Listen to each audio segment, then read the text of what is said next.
Hello friends, this is Cara-Renee with B.Reborn Art and Healing. Today I'm creating on a 9x12 canvas, creating this beautiful piece with the sentiment, "I sing beneath the shadow of your wings."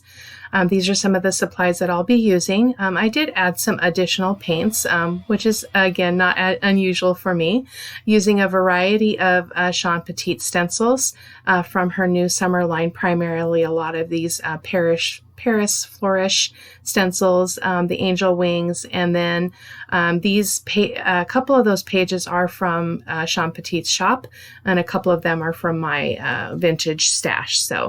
And I did go ahead and gesso that surface just because I wanted to make sure that I had a good surface to start out with before I started applying my papers.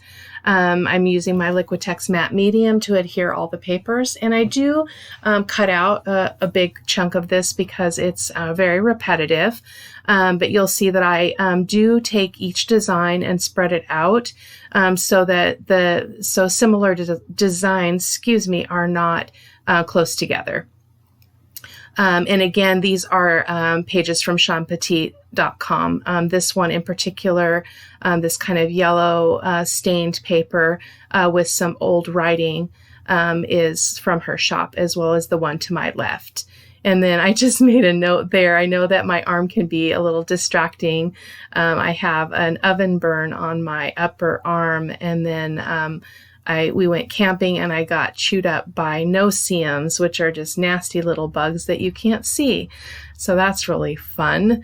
And we did get rained out also out of that camping trip. So it was not all that we had hoped. And then the music pages you see there are from my stash. I've gotten them from a variety of places, some antique shops, as well as my back door neighbor gave me a bunch from her stash. And so here I'm using my small brayer and applying some gesso, just really lightly to kind of push back that design. And then I'm going to go ahead and do some stenciling on my tissue paper using a couple of Shawn's stencils. One of them being the new, one of the new Paris stencils, and then an older one called Mediterranean Duo.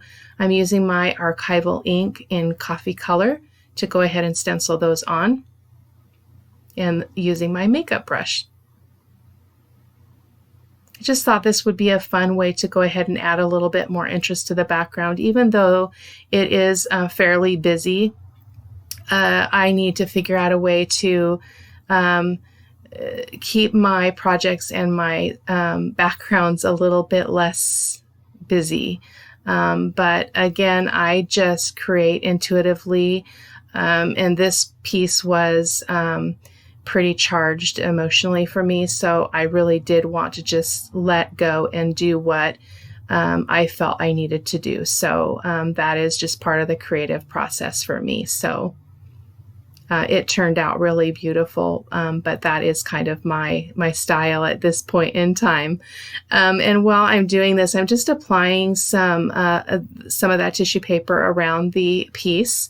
And then while I'm doing that, I'm just going to go ahead and talk with you a little bit about the story behind this piece. I did write a Sunday's Art of Truth, which you can find on my website at B.Rebornart.com. And it's called "I Sing Beneath the Shadow of Your Wings."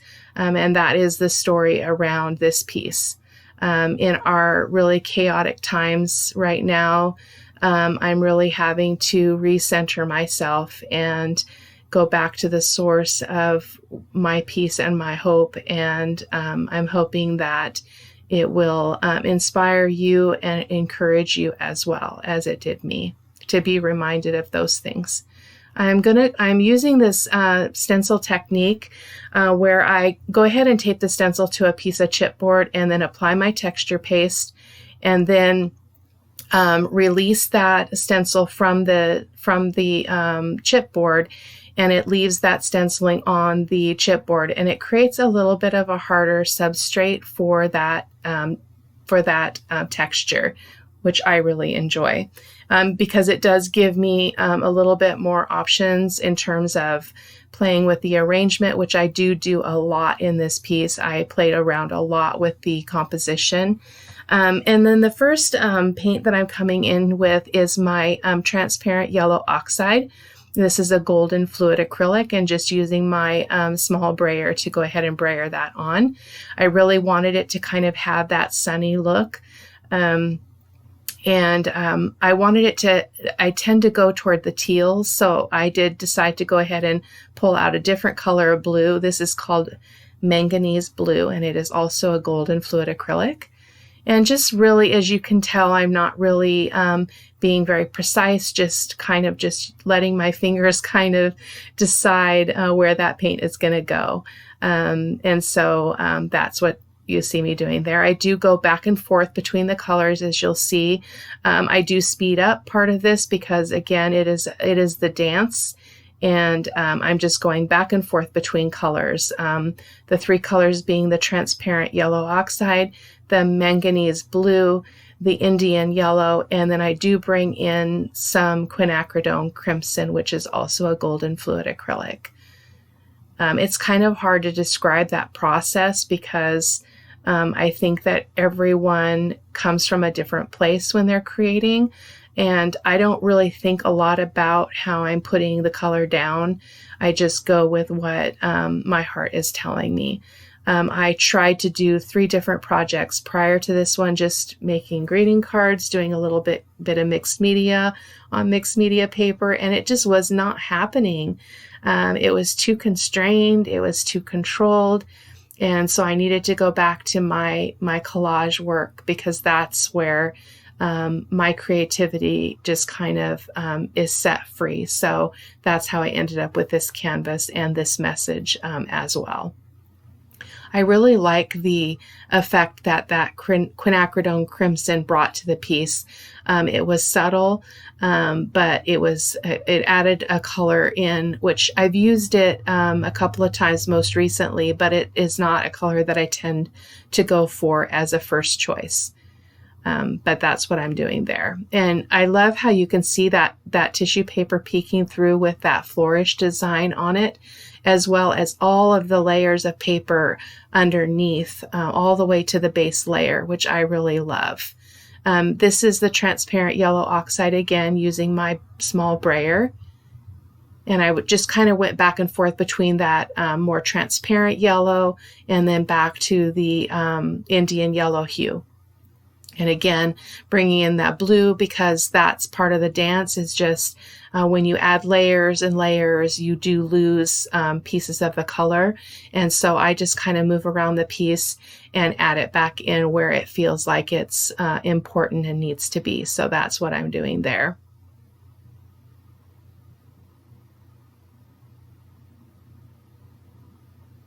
And then there's the finished product of my stenciling on that chipboard. And I just did zap it with my heat tool just to make sure it was nice and dry and not sticky.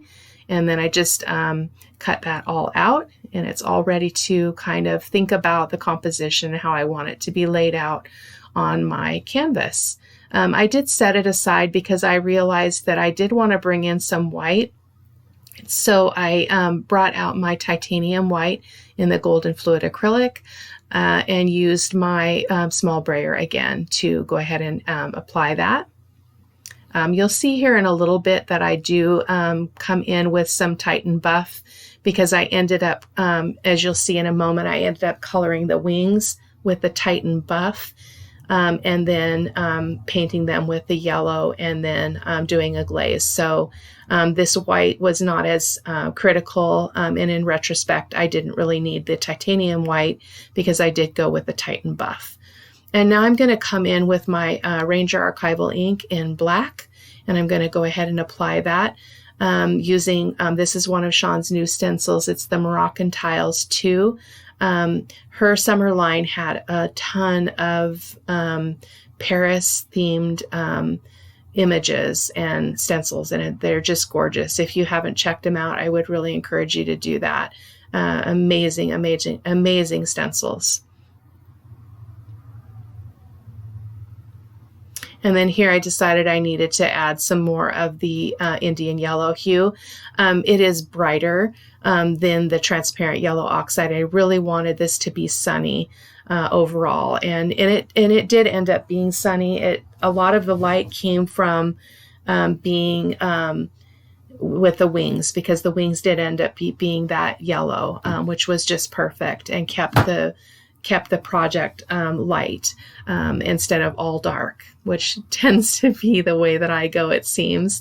Really working on that. I'm not sure what the fascination is or what kind of keeps me there, but I am definitely exploring that. And then here's where I'm coming in with the Titan buff. And I'm going to go ahead and just do the same thing as I was doing with the white, other than I'm not using the brayer, and just applying that Titan buff here and there. Again, just kind of wherever it looks like it would fit and look good. So, and that's going to tie the wings in, the lighter color in the wings to the piece, or so I thought. It ends up that you can't see any of the Titan buff on the wings, but it was the base color underneath the yellow, which you'll see in a few minutes.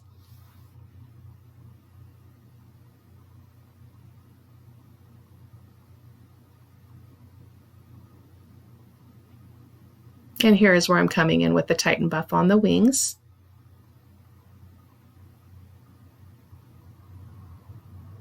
I really love this technique, as I've mentioned before, because I don't have to apply that texture paste and that stenciling right to my substrate. I can go ahead and play around with the arrangement and the placement and put objects where I want them to be, and I really, really like the freedom of that.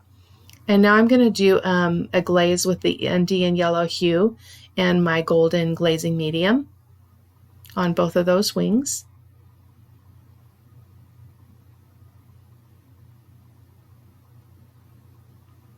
I always end up putting way more out than I need. It's quite wasteful. I need to work on that, because I do end up not using all of that paint, unfortunately.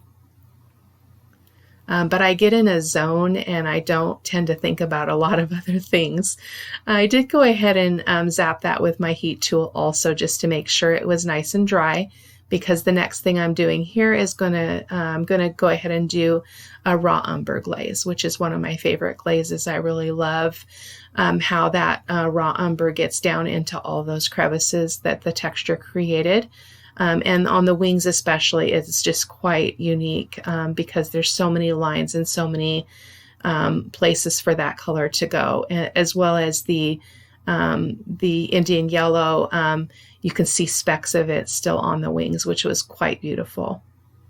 And there you can see it up close. Really, really love the technique.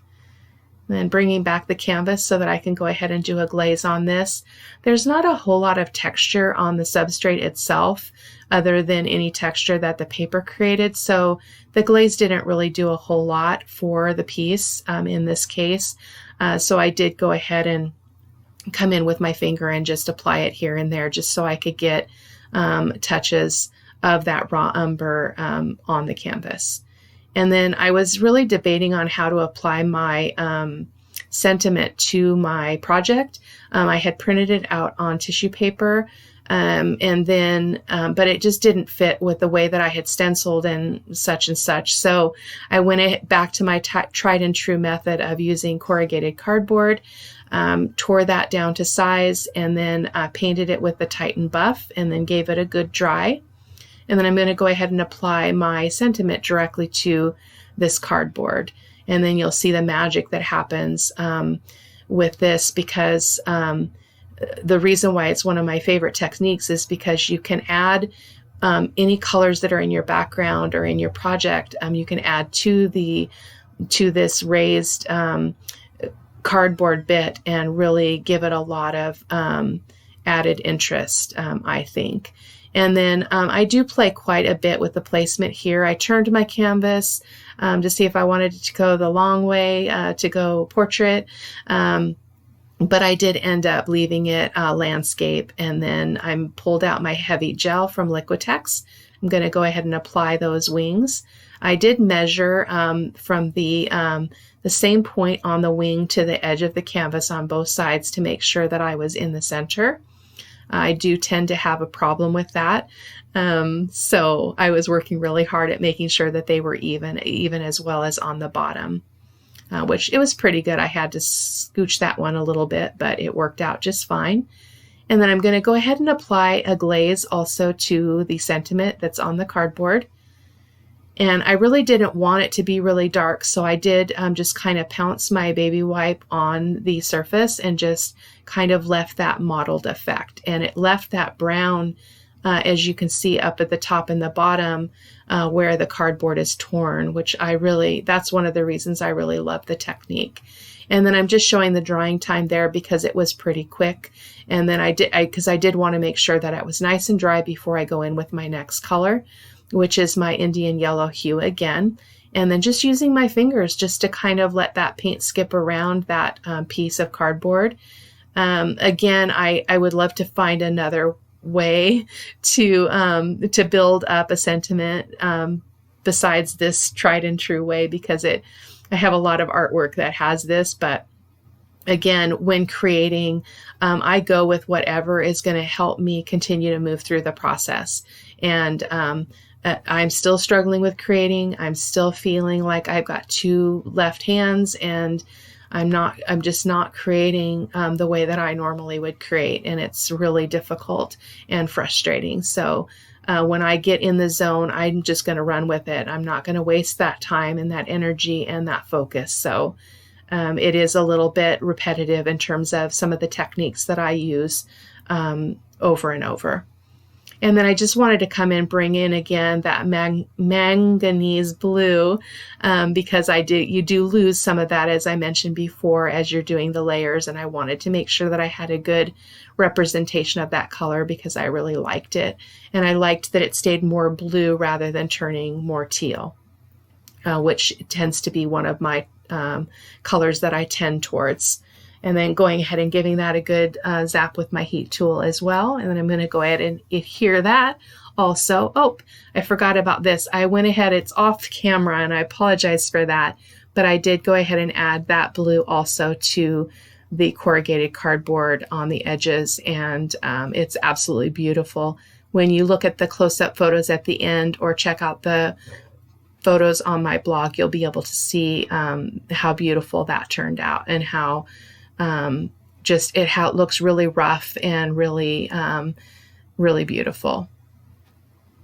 And then the last thing I'm going to do is go ahead and come in with my Rembrandt Soft Pastel. As I've mentioned before, I do go back and forth between the Soho and the Rembrandt. I really like the Rembrandt. It seems to be less messy and crumbly, which I really like. And then off camera, I do also paint the sides of the canvas with my raw umber paint. So again, I hope that you enjoyed this process, this video. I hope that you'll hop on over to my blog and read the Sunday's Art of Truth. I don't do the Sunday's Art of Truth on a regular basis. I kind of do it as I'm inspired. So I was very inspired by current events, and so I did write a fairly vulnerable blog about that. So if you're interested in that, you can check it out. Thank you so much for watching. I hope that you are well. I hope that in many ways your life is returning to some form of normal. I'm hoping that mine will too. School's out, summer's started, so enjoy. Thank you again for watching. Bye-bye.